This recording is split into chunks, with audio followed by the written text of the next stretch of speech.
The marks of a true Christian. Ano nga bang tanda ng tunay at totoong Kristiyano? Yan ang pag-aaralan at pag-uusapan natin ngayon sa ating lesson. Tara, simulan natin. Genuine versus fake.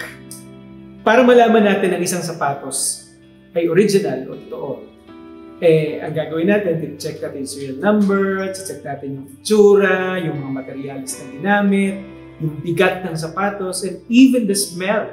Through the smell, you can know if it's original or fake. Diba? Ang pera, malalaman natin kung ito'y peke kapag nakapa natin ito at nakita. May mga pera na parang totoo talaga at ginagamitan natin ito ng mga device in order for us to know if it's fake or genuine. Pero pagdating sa buhay ng isang Kristiyano, malalaman din natin kung totoo at peke ang kanyang relasyon sa Panginoon.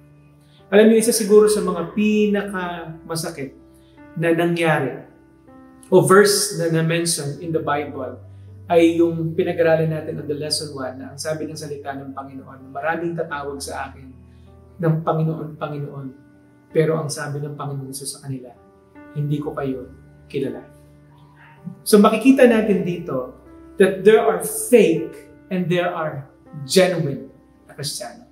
Napag-aralan natin na ang tao ay nagiging Kristiyano the moment na nagsisi siya sa kanyang kasalanan at tinanggap niya talaga ng totoo si Kristo sa kanyang puso. Sabi ng John 1:12, ang sino mang tumanggap at sumampalataya sa Panginoon ay binigyan niya ng karapatan na maging anak.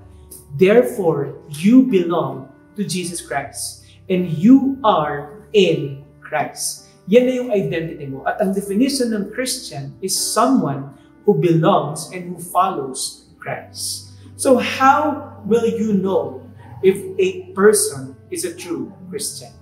Paano malalaman ikaw mismo sa sarili mo na totoo kang tinanggap mo ang Panginoon sa puso? What are the marks? Number 1, we have to understand na ang tunay na Kristiyano ay may binagong buhay. May binagong buhay. Of course, ang change is a process. It does not happen ng pagkatapos mong tumanggap sa Panginoon, suddenly lahat bago na. Di ba? It's a process na nangyayari at ginagawa ng Panginoon sa buhay mo. But the moment that you have accepted Christ, nagkakaroon ka ngayon ng bagong pag-asa. Ano yung pag-asa na yun? Na isang araw, ikaw ay titira sa kaharian ng Panginoon. 2 Corinthians chapter 5, verse 1 to verse 5. Yan ang sabi ng salita ng Diyos. Hindi lang bagong pag-asa, kundi nagkakaroon ka din ng bagong pagnanasa. Yung dati, wala kang pakialam sa salita ng Panginoon. Yung dati, ayaw mo mag-church. Yung dati, hindi ka man lang nagpe-pray. O medyo allergic ka pagdating sa pag-aaral ng salita ng Panginoon. Ngayon, nagkakaroon ka na ng uhaw. Hinahanap ko na yung salita ng Panginoon. Nagkakaroon ka na ng bagong pagnanasa. Ang isang natural na tao, hindi yan masyadong maiisip. Pero dahil ikaw ay tumanggap sa Panginoon at binago niya ang buhay mo, nagkakaroon ka ngayon ng bagong pagnanasa. Hindi lang bagong pag-asa at pagnanasa, kundi nagkakaroon ka ng panibagong lakad. Ang sabi ng 2 Corinthians chapter 5 verse 7, sapagkat namumuhay kami batay sa pananampalataya, hindi sa mga bagay na aming nakikita. So kapag ikaw ay Kristiyano na, yung pagsampalataya sa Diyos ay nagagawa mo na ngayon.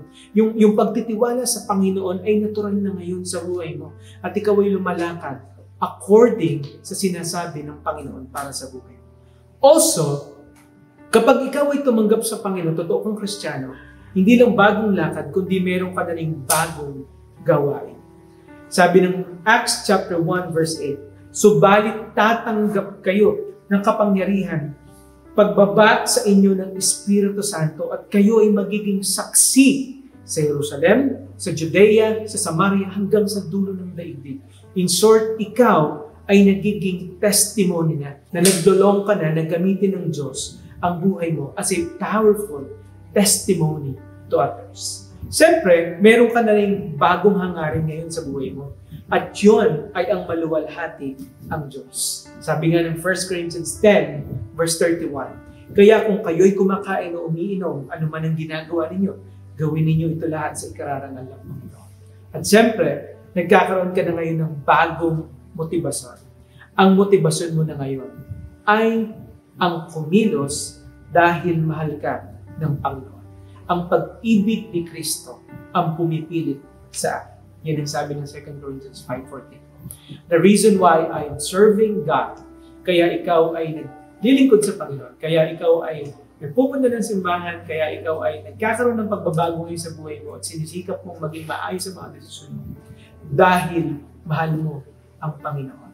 So meron ka na ngayong bagong pagnanasa, di ba? Bagong pag-asa, bagong lakad, bagong gawain. At siyempre, meron ka rin bagong kaugnayan sa Diyos. Tatayin mo na siya. Hindi mo lang sa basta kilala bilang Diyos. Tatay mo na ngayon ang Panginoon. Yan ang sabi ng John chapter 1, verse 12. Binigyan kanya ng karapatan na maging anak. At siyempre, binigyan kanya ng damdamin ngayon na kung saan makianib sa isang simbahan na nagtuturo ng pananampalataya na tama. So kapag ikaw ay isang tunay na Kristiyano, naglolong ang puso mo na maging part ng isang church na nagtuturo tungkol sa Panginoon ng tamang pananampalataya. So ito yung unang ebidensya. Ang isang tunay na Kristiyano ay may bagong buhay. Ang pangalawang ebidensya, ang isang tunay na Kristiyano, pakinggan mo to, ay may katiyakan ng kaligtasan. Sigurado siya sa kanyang date of salvation. Sigurado siya na tinanggap niya si Kristo sa puso niya. At sigurado siya na siya ay secure o siya ay ligtas dahil ang Panginoon mismo ang nangako sa kanya. Alam mo ba na ang sabi ng Romans 8:16, ang Espiritu ang nagpapatotoo kasama ang ating Espiritu na tayo ay mga anak ng Diyos. So, ibig sabihin, ang tunay na Kristiyano ay sigurado sa kanyang kaligtasan. At ito ay alam niya. You know, salvation is an experience. Kapag niligtas ka ng isang tao mula sa isang kapahamakan o isang matinding pagsubok na nangyari sa iyo, matatandaan mo yun. Naalala ko, nalunod ako nun, may nagligtas sa akin. Naalala ko, meron gutom ako nun, may nagbigay sa akin. Natatandaan mo yung mga bagay na yun. How much more yung pagliligtas ng Diyos sa buhay mo. Kung totoo kang Kristiyano, you have an experience at alam mo yung kwento ng kaligtasan. Sigurado ka sa kaligtasan mo. At ang isang tunay na Kristiyano ay may patotoo ng salita ng Diyos. Alam mo, sabi ng John 3:16, sapagkat gayon na lamang ang pagmamahal ng Diyos sa sangkatauhan, ibinigay niya ang kanyang bugtong na anak, na ang sino mang sumampalataya sa kanya ay hindi mapahamak, kundi magkaroon ng buhay na walang hanggan. Yung sinabi sa iyo ng salita ng Panginoon, nung araw na tumanggap ka sa Kanya, narinig mo yung salita ng Diyos na kaya niyang magligtas, yun yung pinanghahawakan mo sa buhay. Kasi anong sabi ng salita ng Panginoon? Ang pananampalataya ay nanggagaling sa pakikinig ng salita ng Diyos. So ikaw ay naligtas dahil sa biyaya nung ikaw ay sumampalataya kay Kristo. Ang isang tunay na Kristiyano, balikan natin, may binagong buhay. Ang isang tunay na Kristiyano, sabi sa pangalawang puntos natin, ay may katiyakan ng kaligtasan. At ang isang tunay na Kristiyano ay merong bagong damdamin. Meron isang bagong damdamin. Ano yung pastor? Siya ay may pagmamahal sa Panginoong Jesus. Yung dati, gustong-gusto mo siyang tinatakbuhan, hindi mo siya masyadong pinapansin. Pero ngayon, iba na. Kung tunay kang Kristiyano, nararamdaman mo yung pagmamahal mo ngayon sa Panginoon. Iba na kaysa dati. Meron ka na rin bagong pagmamahal ngayon sa kapwa mo Kristiyano. Kasi ang sabi ng 1 John 3:14, nalalaman natin lumipat na tayo sa buhay mula sa kamatayan sapagkat iniibig na natin ang mga kapatid at hindi umiibig ay nananatili sa kamatayan. Also, hindi lang pagmamahal sa Diyos at sa mga kapwa mo Kristiyano, nagkakaroon ka rin ngayon ng pagmamahal sa salita ng Diyos. Dati, ayaw mo nito. Pero nung naging Kristiyano ka na, nagkaroon ka ngayon ng hindi lang basta curiosity, but love towards the Word of God. Alam mo, ang nagbabago sa buhay ng tao is those private moments niya sa Panginoon while reading the Word of God and praying. Sobrang laking bagay yun. Kasi yung mga moments na yun ang nagiging dahilan para maging close ang relasyon mo sa Diyos. Siyempre, meron ka ding bagong pagmamahal sa kabanalan. Dati, normal lang sa'yo gumawa ng kasalanan. Pero nung tinanggap mo na si Kristo sa puso mo, ngayon, meron ng iba sa buhay mo na kailangan mo ngayon sa sarili mo, naiintindihan mo na hindi na dapat ako mabuhay sa kasalanan, kundi dapat kong piliin kung ano ang tama. Dahil ang Espiritu Santo ay nasa puso mo na ngayon. Nung tinanggap mo si Jesus sa puso mo, pumasok ang Espiritu Santo, ang Espiritu ng Diyos sa buhay mo at siya ay nakatira na ngayon sa buhay mo. Hindi na normal para sa iyo ang gumawa ng kasalanan. Meron ka na rin bagong pag-ibig ngayon sa gawain ng Diyos. Sabi ng Matthew 28 verse 18 to 20, umayo kayo, gawin yung disipulo ang mga tao sa buong mundo. Sa pangalan ng Ama, ng Anak, at ng Espiritu Santo. So dito makikita mo ngayon na meron ng bagong battle cry ang puso mo. It's not anymore about my dreams, not just about the things that I want to do in my life, but mainly kung ikaw ay tunay na Kristiyano, meron ka ng pag-ibig ngayon na gusto kong tuparin ang kalooban ng Panginoon at ang gawain ng Panginoon ay gusto kong maging partner. At syempre, ikaw ay meron na rin pag-ibig sa pagtitipon sa simbahan. So hinahanap ko na ngayon na ikaw ay maging parte ng isang church at magamit ka ng Panginoon sa simbahan.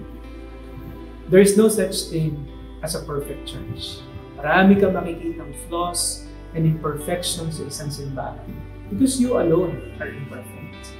Each of us are imperfect. But we thank God because He is perfect. We have a perfect God who had given us everything and had given us the holiness and who was perfecting us, and that one day ay makakasama natin siya sa kanyang tahanan. Magiging parte tayo personal, makakasama tayo ng Panginoon sa kanyang paghahari for eternity, to rule and to reign with Him. So kapatid, hinahamon kita. Kung ang mga tanda na ito ay hindi mo pa nakikita sa buhay, kailangan mong tignan at i-search ang sarili mo. Totoo bang tinanggap ko si Kristo sa puso ko? Sapagkat ang isang tunay na Kristiyano ay may binagong buhay. Ang tunay na Kristiyano ay may katiyakan ng kaligtasan at ang tunay na Kristiyano ay may bagong damdamin.